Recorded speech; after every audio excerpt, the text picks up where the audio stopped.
vážení diváci televize Nova, zdravíme všechny vás, kteří se díváte na první díl pořadu Politické harašení a neb z politiky stále netančíme. Dobrý večer. No, paní Bubilková, než začneme, víte, jak se dělí věk ženy? Ne, jak? Na 3 období. Mládí, střední věk a vypadáte výborně.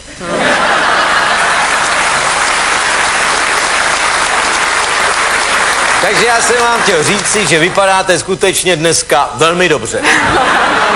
Za to vy vypadáte jak poloviční dět Vševěd. Proč?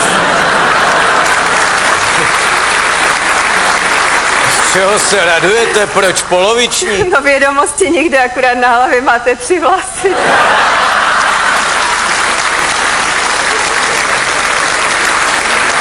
To je teda podlej útok, náhodou tam je materiálu, onehdá nade mnou kroužil český orel a chtěl se uhnízdit. Český orel? No tak brabec, ale zní to líp, když řeknu český orel. No ne, já jsem vás nechtěla samozřejmě rozčilit, protože já vás v podstatě potřebuju, abyste zrealizoval můj skvělý nápad. Vy máte skvělý nápad. Znáte a pamatujete si na vysílá Rádio Jerevan? No to byla skvělá zábava, Rádio Jerevan. Otázka, je pravda, že Sovětský svaz vrátil Švýcarsku zásilku léku, protože měli prošlou záruční lhůtu?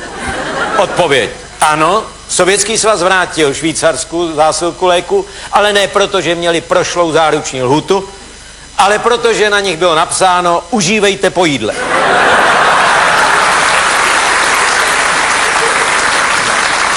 Tak mě napadlo, že bychom mohli oživit tuto tradici. To bychom mohli, to by mě bavilo vymýšlet. Otázka.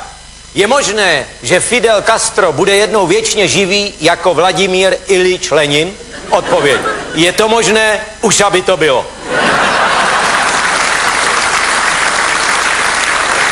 Já jsem myslela Rádio Jerevan jenom jako inspiraci. To chápu. No, odpovídali bychom na současné dotazy současných posluchačů. No dobře, no tak ale nebudem to nazývat Rádio Jerevan, podle vás, vy jste to vymyslela, Rádio Bubu.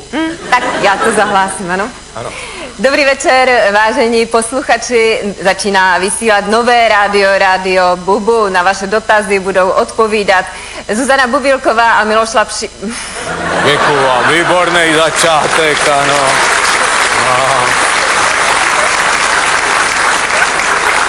Miloš Šláp, takže jste ze mě udělala hned na začátku šlapku, děkuju vám. To je opravdu start novýho rádia. Miloš Šláp a Žužanává.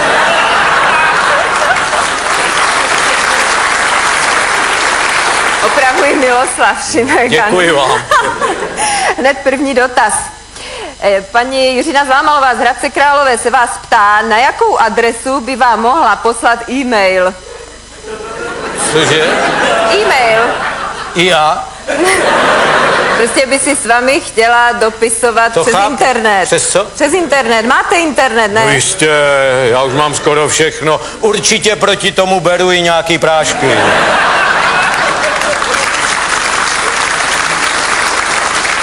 Já jsem se vás ptala, jestli máte internetovou adresu. To je povinný nějak? No není to povinné, ale když máte internet a máte svou stránku, tak... A vy máte adresu internetu? No já mám, no, ale a můžete jenom vaši... ťuknout, jak to začíná? No tak začíná to různě, ale nejčastěji www. Jo, to máme doma. www.c@volejovkytuňák s vejcem.cz. To máme, no. Takže odpověď, vážená posluchačko, z dopisování nebude nic, protože pan Šimek má k internetu tak vřelý vztah, že se na něj bojí sáhnout, aby se neopařil.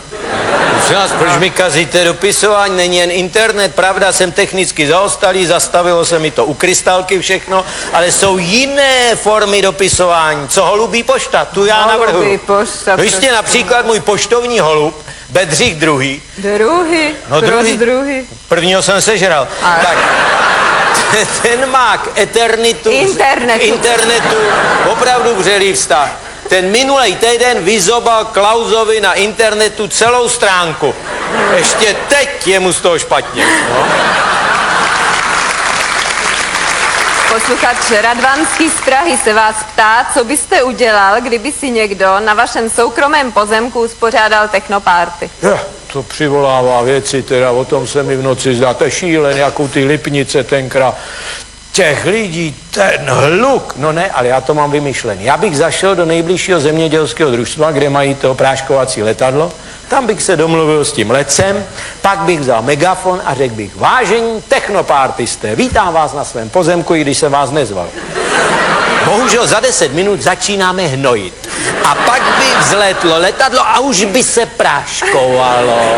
A kdyby to nepomohlo, tak by se nasadila močůvka. No?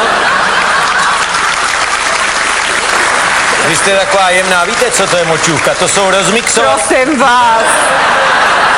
Nic, já jsem vás chtěl poučit, mě to je jedno. Nemusím vědět všechno. Dobře, tak si myslete, že jsou to rozmixovaný banány. Další dotaz. Paní Bubílková, někteří čeští politici mají problémy s alkoholem. Pan Zeman se vyjádřil, že je to tím, že neumějí pít. Zajímalo by mě, kolik alkoholu snese slovenský politik. Ano, tak já jsem tento problém konzultovala se svou tetičkou ze Slovenska. A pije taky? No, ale se vyzná v tom a říkám, ja ty nevieš, koľko alkoholu znesie slovenský politik? No znesie toľko, ako normálny Slovák. A normálny Slovák znesie toľko, koľko mu nalejú.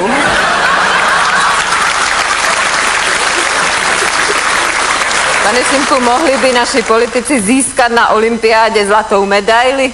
No mohli určitě. V Sydney mě to bylo líto, to prošvihli. Třeba pan Klaus, paní Benešovou by určitě získali zlatou medaili v synchronizovaném plavání jako akvabely.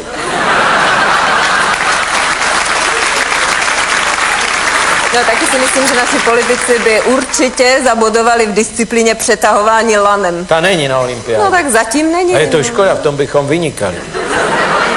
Třeba na jedné straně lana pan Klaus, pan Zeman, na druhé straně lana pan prezident s panem Žantovským.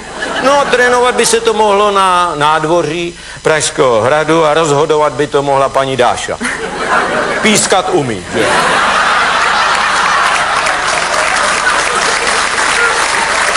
Ostatní politici, podobně jako v normálním životě, by byli v roli diváků, kteří do toho nemají co mluvit. Co jiného, nemají do toho co mluvit. To mě připomíná, jak policista zastavil auto, jelo nepřiměřenou rychlostí a vidí za volantem pes. Tak povídá tomu spolujezdci, Čeče, vy jste zešílel. Vy za plnýho provozu necháte řídit psa? A promiňte, já do toho nemám co mluvit, já jsem stopař.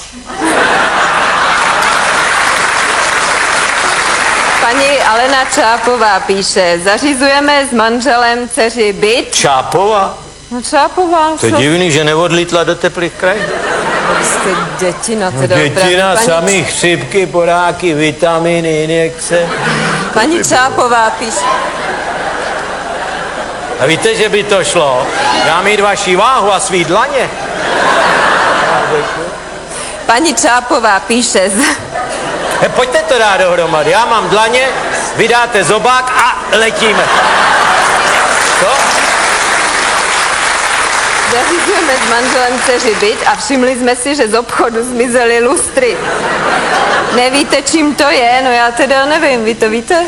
To vykoupili řidičky blondýny, protože se dověděli, že od 1. ledna se musí v autech svítit i ve dne, víte.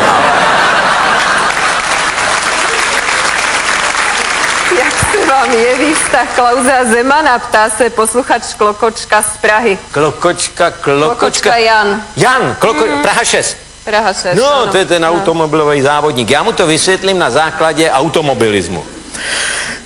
Vztah Zeman a Klaus, to je vztah řidiče a spolujezdce. Zeman řídí a spolujezdec Klaus mu na každý křižovatce hlásí. Miloši, jeď jak chceš, od nás zprava to máš vždycky dobrý.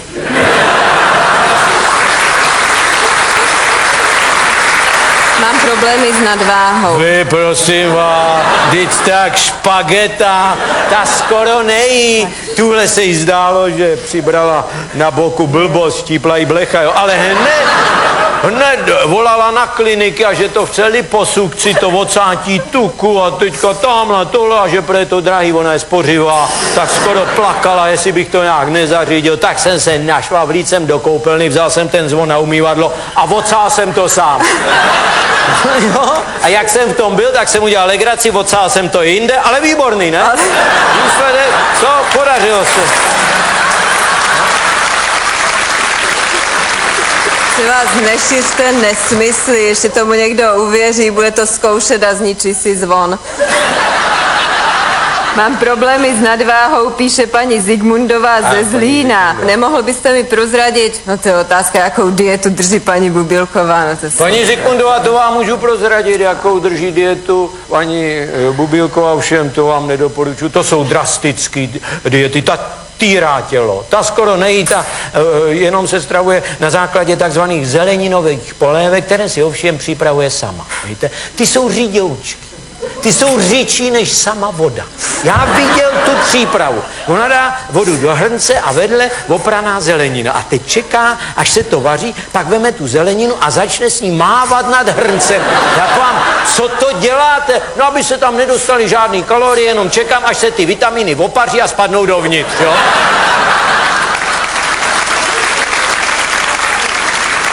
A ještě aspoň, kdyby to jedla normálně, ale ona to i v omezeném množství, ona ne...